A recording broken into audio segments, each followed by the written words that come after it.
Tisztelt magyar honfitársaim, kedves barátaim! Október 6-a a magyar nép történetében egy nagyon szomorú nap. Nem véletlenül nevezte az ország nemzeti gyásznapnak. Ebből az alkalomból mi is néhányan eljöttünk, hogy leróljuk tiszteletünket az egyik mártír emléke előtt, aki ebben a házban született, és legfiatalabbként 30 évesen áldozta életét a magyar szabadságért. Azt gondolom, hogy ez a nap mindenképpen a magyar nép történetében egy fekete nap, de kicsit bearanyozza azt, hogy mindig vannak olyanok, akik ezért az országért képesek akár az életüket is áldozni. És azt gondolom, hogy ezen a napon minden magyar rója le tiszteletét, kegyeletét, ha más nem, egy szál gyertya meggyújtásával. És a gyász virága a fehér rózsa. Dicsőség a hősöknek.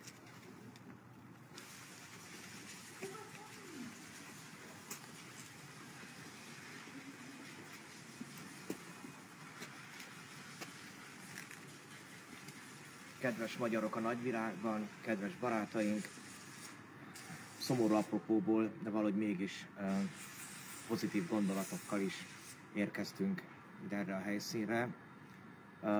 Tragédia, ami történt, a magyar történelem tragédiákkal van átiratva, a magyar történelem tragédiák sorozata, amik után időnként jöttek fellendülő korszakok, de ez nem mulasztja azt a kollektív fájdalmat, amit mindenki érez, amikor ezeket a történeteket megismeri, és akkor is érez, amikor eljön ennyire közel. Konkrétan az egyik mártír szülőhelyére. Hessen tartományban vagyunk, Németországban. Ez légvonalban is legalább 1000 km, Budapesttől, Aradtól talán 1300 is. Nagyon sok gondolat kavarok bennem. Talán a legfontosabb az, hogy ki a magyar, mi a magyar. Ugye ez egy nagyon nagy vita. Mi egy olyan nép vagyunk, amelyik messziről érkezett, és egy nagyon turbulens, demográfiailag is nagyon sokszínű térségben érkezett. Petőfi, a legnagyobb költőnk is az erről szóló művében részletesen kifejti, hogy még ő maga sem tudja pontos származásának adatait. És nagyon sokat gondolkodtam azon, hogy mit üzen az, hogy október 6-ai mártírok közül hát nagyon kevesen vannak azok, akik akár név alapján magyarként azonosíthatóak, és ugye nagyon sokan vannak a magyar történelemben, akikről ugyanez elmondható. Liszt Ferenc, aki eljött több alkalommal segélykoncerteket tartani, de korábbi megjegyzések alapján, beszámolók alapján nem beszélt magyarul igazán, és kit tekinthetünk magyarnak.